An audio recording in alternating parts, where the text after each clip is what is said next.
बूढ़ी सास ससुर का अपमान। नमस्कार दोस्तों, सानिया वॉइस स्टोरी चैनल में आपका स्वागत है। तो दोस्तों, आज की कहानी है बूढ़ी सास ससुर का अपमान। कमल बाबू अपनी पत्नी के साथ सुबह सुबह शहर से जैसे ही घर लौटे तो उनकी बहू उन्हें देखकर मुंह बनाते हुए मन ही मन बोली, लो आ गए दोनों लैला मजनू। इस उम्र में भी दोनों साथ साथ घूमते फिरते हैं, जरा भी शर्म नहीं है। बुढ़ापे में भी जवानी छाई हुई है और अपनी रसोई के काम निपटाने लगे। थोड़ी देर बाद काजल अपने ससुर के पास गई और बोली, पापा जी कुछ पैसे चाहिए, मैं बाजार से सब्जी लेने जा रही हूँ। बहू, कल ही मैंने तुम्हें 1000 रुपये दिए हैं। बेटा, आज तो मेरे पास पैसे नहीं है। कमल बाबू अपनी कुर्सी पर बैठते हुए बोले और बहू मन ही मन बड़बड़ाते हुए बाजार के लिए निकल गई। जनवरी का महीना चल रहा था। हाथ पैरों को गला देने वाली ठंडी सर्द हवा चल रही थी। 65 वर्षीय सीमा जी डरी सहमी सी अपनी पति के पसंद का गाजर का हलवा बना रही थी। तभी अचानक उनके पति की आवाज़ आती है, अरे सुनती हो भाग्यवान, आज हमारे विवाह की 45वां सालगिरह है। अरे बच्चे अंग्रेजी में क्या कहते हैं इसे? हाँ, हैप्पी मैरिज एनिवर्सरी। तो मैडम जी बताइए कैसे मनाना है यह दिन? कमल बाबू ने बड़े प्यार से अपनी पत्नी सीमा जी के गालों को बड़े ही प्यार से खींचते हुए कहा, जी मनाना क्या है, अब तो हमारी उम्र हो चुकी है। अगर आप सालगिरह मनाएंगे तो सब लोग हम पे ही हंसेंगे। चलो छोड़ो, लेकिन एक बात तो बताओ, हमारी शादी को इतने साल बीत गए, तुमने मुझसे कभी कुछ मांगा क्यों नहीं? आज के खास मौके पे मैं जानना चाहता हूँ, तुम्हारी कोई अच्छी इच्छा अधूरी रह गई हो तो बताओ। मैंने अपने बुढ़ापे के लिए पेंशन के कुछ पैसे बचा कर रखे हैं। मैं पूरी कोशिश करूँगा कि अपने आखिरी समय से पहले अपनी पत्नी की हर ख्वाहिश पूरी कर सकूँ। कमल बाबू ने कहा। तो सीमा जी बोली, कैसी बातें करते हैं आप? अपनी शादी की सालगिरह के शुभ दिन पर कोई ऐसी मनहूस शब्द अपने मुंह से निकालता है क्या? जाओ, मुझे नहीं चाहिए आपसे कुछ भी। सीमा जी मुंह फुलाकर कमल बाबू की तरफ पीठ करके बैठ गए। तभी कमल बाबू अपनी उसी पुरानी अंदाज में सीमा जी को थोड़ा प्यार से छेड़ते हुए गुनगुनाने लगे, मेरे सामने वाली खिड़की में एक चांद सा टुकड़ा रहता है, अफसोस मगर न जाने क्यों वो उखड़ा उखड़ा रहता है। सीमा जी उसी समय शर्माते हुए मंद मंद मुस्कुराने लगे और कमल बाबू की तरफ देखा तो उन्होंने एक गिफ्ट जो कि लाल रंग की पिन्नी में पैक था सीमा जी के हाथों में थमा दिया और बोले, जरा खोल कर देखो, तुम्हें पसंद आया कि नहीं? सीमा जी ने जैसे गिफ्ट खोल कर देखा तो उसमें बहुत सुंदर लाल रंग की साड़ी थी। इसकी क्या जरूरत थी? अब बुढ़ापे में यह लाल रंग की साड़ी शोभा नहीं देती क्या? अरे भगवान, अभी बुढ़ापा कहाँ है, दिल जवान होना चाहिए बस। दादा दादी बन गए पर बचपना अभी तक नहीं गया। चलिए छोड़िए इन सब बातों को, मैंने आज के खास मौके पर आपके लिए आपका फेवरेट गाजर का हलवा बनाया है, अभी लेकर आती हूँ, साथ में बैठकर खाएंगे। सीमा जी ने तुरंत रसोई में गई और एक प्लेट में अच्छे से हलवे को सजाकर ऊपर से थोड़े से ड्राई फ्रूट डालकर अपने पति के लिए लेकर आई और कहने लगे कि अपनी शादी के सालगिरह के शुभ दिन पर हम सबसे पहले यह हलवा खाकर अपना मुंह मीठा करेंगे। इतने वर्ष हो चुके हैं हमारी शादी को और हमारा साथ और प्यार अभी तक बना हुआ है। मैं चाहती हूँ कि मरते दम तक यह साथ बना रहे और अब आपसे पहले मैं भगवान के पास जाऊँ। इस घर में सुहागन के रूप में आई थी और सुहागन के रूप में ही विदा हो। सीमा जी और कमल बाबू हलवा खाते हुए एक दूसरे से साथ मीठी मीठी बातें कर ही रहे थे और दोनों एक दूसरे को बधाई देते हुए मुस्कुरा रहे थे। तभी कमल बाबू बोले, जरा एक बार साड़ी पहन कर तो दिखाओ, कैसे लगूंगी? उनके बहुत आग्रह करने पर सीमा जी वो साड़ी पहन के आ जाती है। तभी अचानक उनकी बहू काजल घर पहुंच गई और यह सारा दृश्य देखने लगी और अपनी सास ससुर को मुस्कुराते हुए देखकर उनके तन बदन में आग लग रही थी। गुस्से में पैर पटकते हुए आई और बोले, जरा सी देर के लिए बाहर क्या निकली? मैं मनमर्जी शुरू हो गई आप लोगों की, और यह गया है लाल रंग की नई साड़ी। अरे कम से कम बुढ़ापे का तो लिहाज कर लो। मम्मी जी और पापा जी, जब मैंने आपसे पैसे मांगे तो कंगाल की तरह साफ साफ मना कर दिया और मम्मी जी के लिए नई साड़ी के पैसे कहाँ से आ गए? इस उम्र में झूठ बोलते शर्म नहीं आती आपको? कमल बाबू और सीमा जी अपनी बहू की कड़वी बातों को सुनते जा रहे थे। तभी काजल ने अपने ससुर के हाथ से हलवा की कटोरी देखी और बोली, हलवा बनाया है मुझसे बिना पूछे, मेरी इजाज़त के बिना मेरी रसोई में कदम कैसे रखा आपने? बुढ़ापे में जी का चटोरापन कम नहीं हुआ आप लोगों का? थोड़ी देर के लिए सामान लेने बाजार किया कही कि आप दोनों ने तो मौज बनाने शुरू कर दी। चुपचाप अपने कमरे में नहीं बैठा जाता क्या तुम लोगों से? पैर कमर में लटके हुए हैं और आप दोनों की और मेरा पीछे पीछे पार्टी चल रही है। यह सुनते ही कमल बाबू से रहा नहीं गया।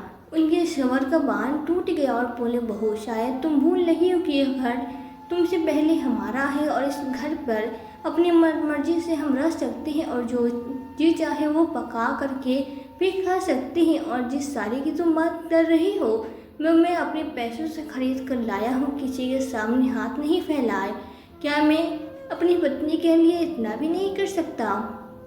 तो मैं ऐसे बोलने का कोई हक नहीं है। तभी काजल ने बड़ी बेशर्मी से अपने ससुर को तबाक से जवाब दिया और कहा कि यह आप लोगों का घर नहीं है और यदि इस घर को में रहना है तो आपको मेरे हिसाब से ही रहना होगा, वरना दरवाज़ा खुला ही आप लोग जा सकते हैं।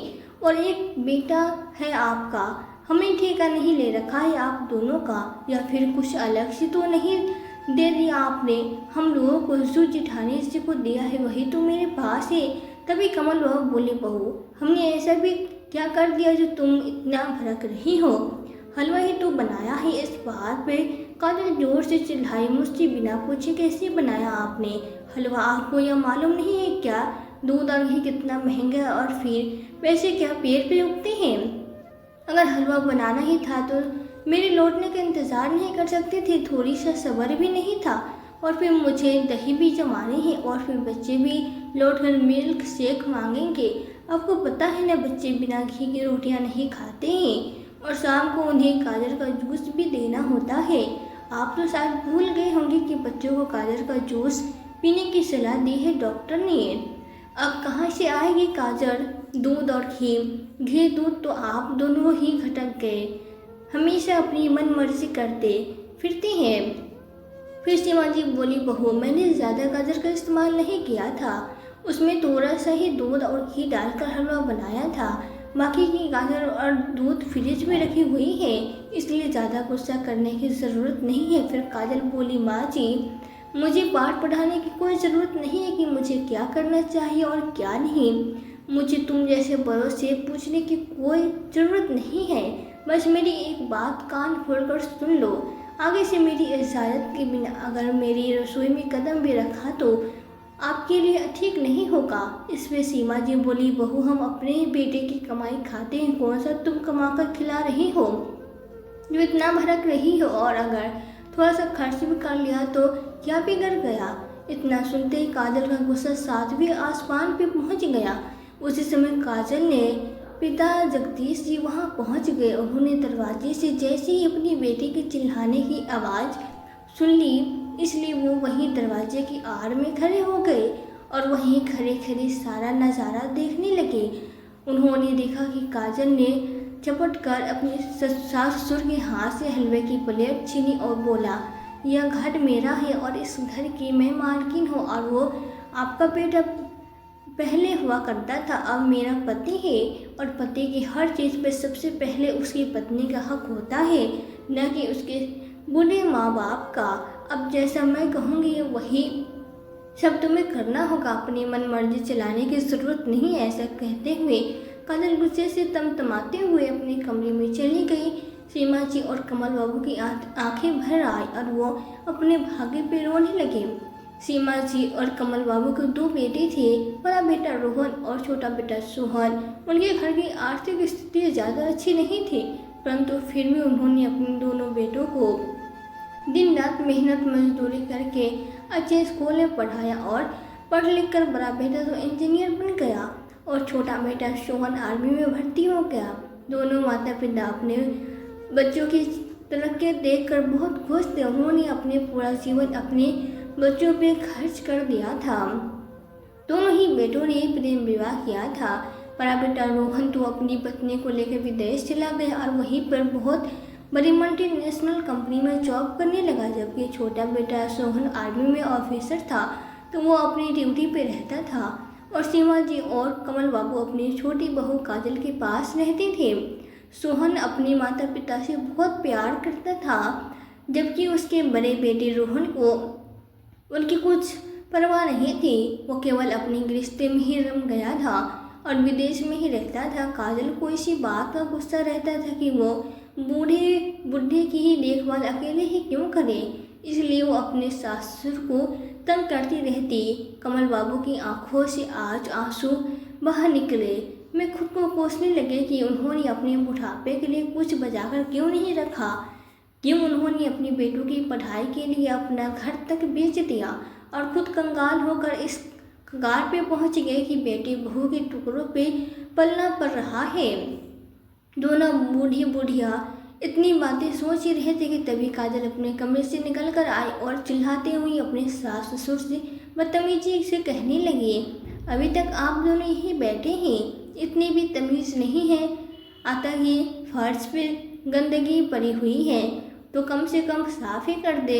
चलिए सासू माँ, ये रोना धोना छोड़िए, उठिए और जल्दी से फर्श पे पड़ी हुई हलवे को साफ कीजिए। बड़े आए सालगिरह मनाने वाली इतनी उम्र हो गई है और इस उम्र में भी इन दोनों को रोमांस ही सूझ रहा है। काजल के चिल्लाने की आवाज़ सुनकर बुजुर्ग दंपति डर गए और बेचारे सीमा जी ने आंखों में आंसू लिए फर्श को साफ किया और पोछा लगाया। फिर अपने कमरे में जाकर आंसू बहाने लगे और इधर बाहर दरवाजे की ओर में खड़े काजल के पापा जगदीश यह सब देखकर अंदर तक खिल गए थे और उल्टे पैरों से अपने घर वापस लौट गए। आकर अपने घर के बरामदे में कुर्सी पे धड़ाम से बैठ गए। हैरानी से उनकी आंखों पथरा गई। वो लगातार एक ही दिशा में शून्य विरत तरीके से देखे जा रहे थे। तभी उनकी बहू पायल ने देखा कि उनके ससुर जी परेशान लग रहे हैं। पायल जो अपने ससुर का पूरा सम्मान करते थे और बहुत ख्याल रखते थे, अपने ससुर जी को परेशान देखकर पूछने लगी, क्या हुआ पापा जी, आप तो दिल्ली के ससुराल गए थे ना, वो ठीक तो है ना, कुछ हुआ है क्या?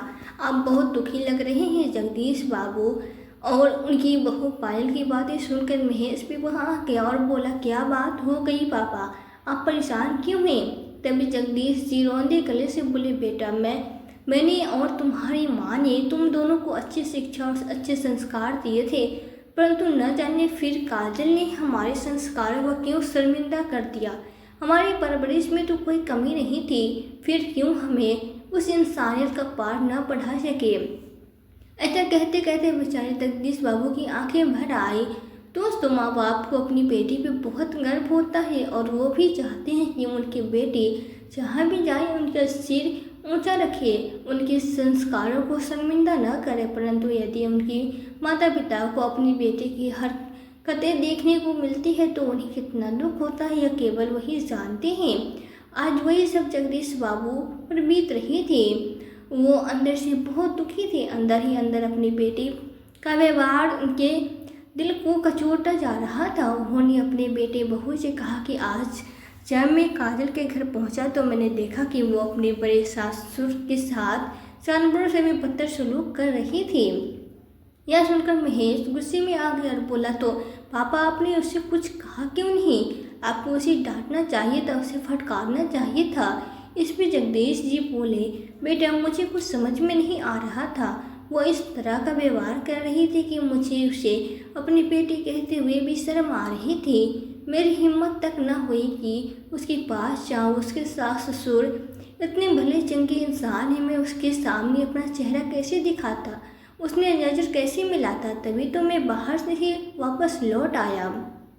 फिर जगदीश जी बोले, जो बात मैं तुम्हें कहने जा रहा हूँ वे बात सुनकर तुम दुखी मत होना। मुझे लगता है कि हमें काजल से अपना रिश्ता ख़त्म कर लेना चाहिए।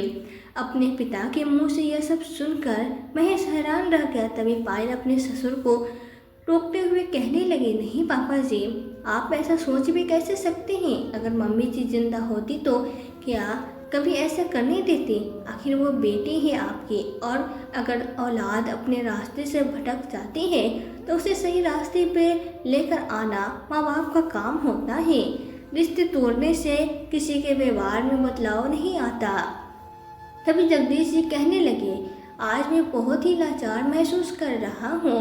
मैंने और तुम्हारी माँ ने अपनी बेटी काजल को दुनिया की सारी खुशियाँ दी, सब कुछ दिया, लेकिन उसे एक अच्छा इंसान तक नहीं बना सके। तभी पायल ने अपने ससुर जी को संभाला और कहा, पापा वो सब छोड़िए, वो यह वक्त टूटने का नहीं है, आपको खुद को संभालना होगा।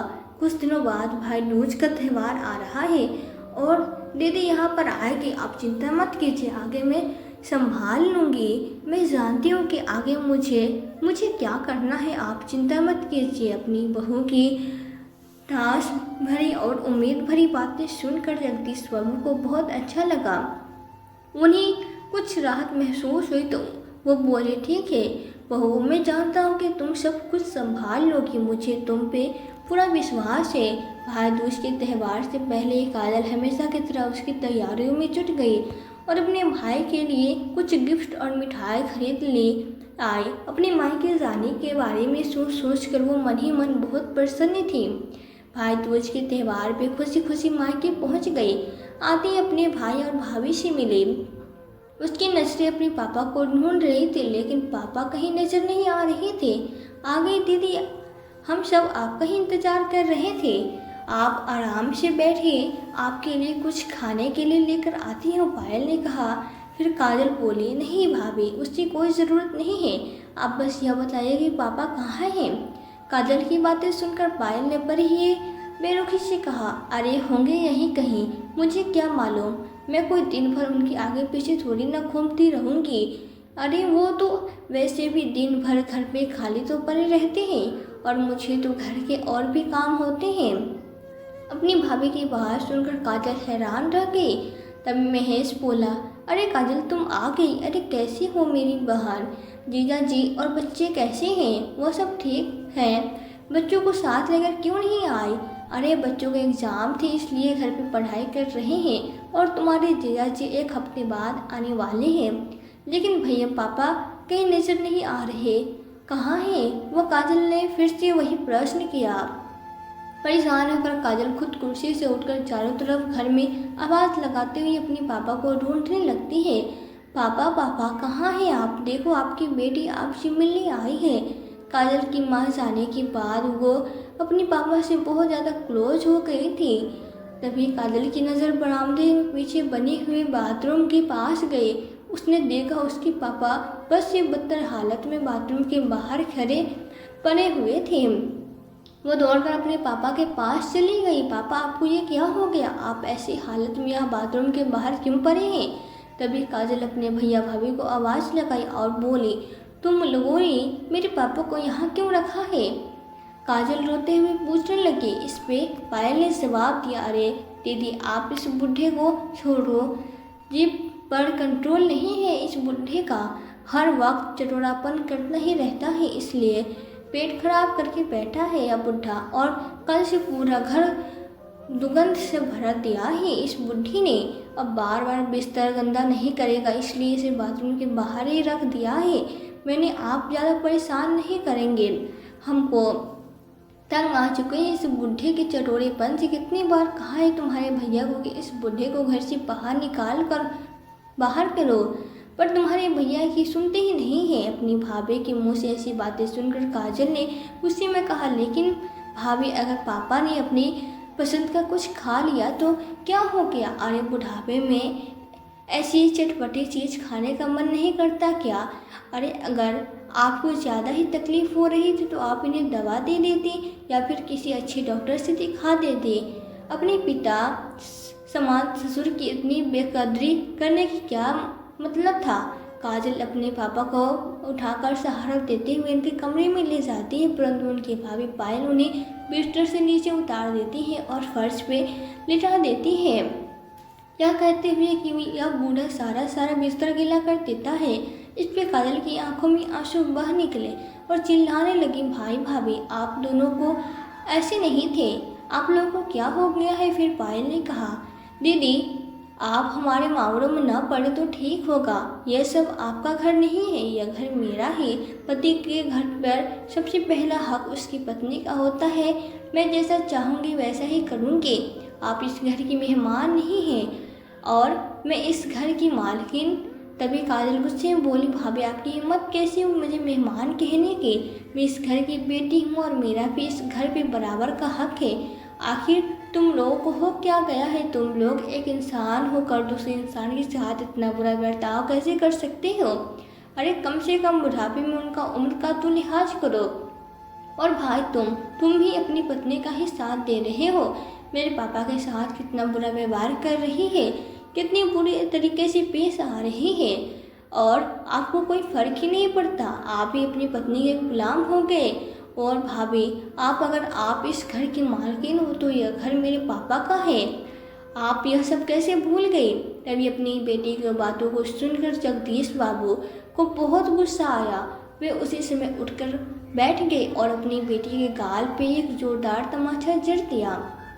यह सब देखकर काजल के पैरों तले जमीन खिसक गई। तमाचे से लाल हुए अपने गाल पर हाथ रखकर काजल गुस्से में खड़ी हो गई। ये सब क्या है पापा? तभी जगदीश जी गुस्से से बोले, तुम तो चुप ही रहो काजल, तुम्हारे मुंह से ऐसी बातें शोभा नहीं देती। जब हैरानी से ऐसे होकर खड़ी हो जैसे तुम्हें कुछ मालूम ही नहीं। जिस इंसान की तू पत्नी है उस इंसान के माँ बाप के साथ यानी कि अपने सास ससुर के साथ तू किस लहजे में पेश आते हैं और दुखी करते हैं, परेशान करते हैं। यदि वो अपने पसंद का बनाकर भी कुछ खाना चाहे तो उन्हें उनके हाथों से छीनकर फेंक देती है। उसने इतनी ऊंची आवाज़ में बात करती है, उन्हें तंग करती है, खाने पीने की चीज़ के लिए भी तड़पा देती है। उनके साथ ऐसा व्यवहार करने से पहले तुझे यह सब बातें याद नहीं आई? यह बातें सुनकर काजल हैरान रह गई और बोली, पापा आपको यह सब कैसे मालूम? बेशर्म लड़की, जब तुम अपने सास ससुर को फटकार लगा रहे थे मैं दरवाजे की ओर में खड़ा हुआ सब सुन रहा था।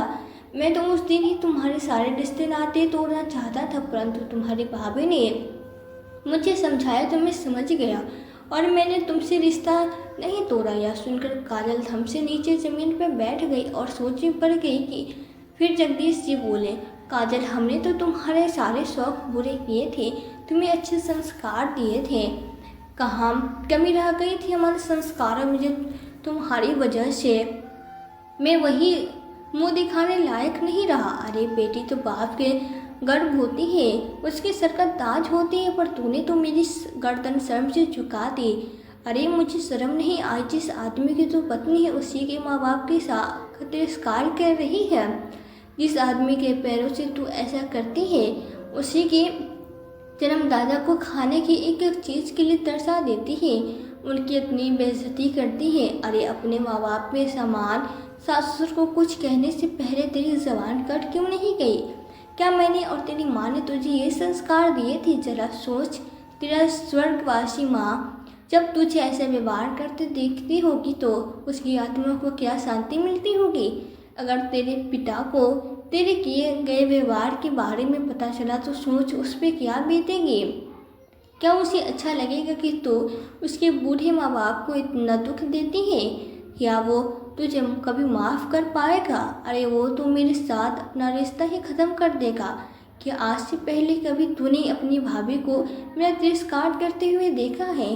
तुमने देखा है ना कि तुम्हारी भाभी मेरा कितना सम्मान करती है, मुझे भगवान की तरह पूछती है, कितनी संस्कार है वो, दिन रात मेरी सेवा करती है और आज तक उसने कभी ऊंची आवाज़ में मुझसे बात तक नहीं की।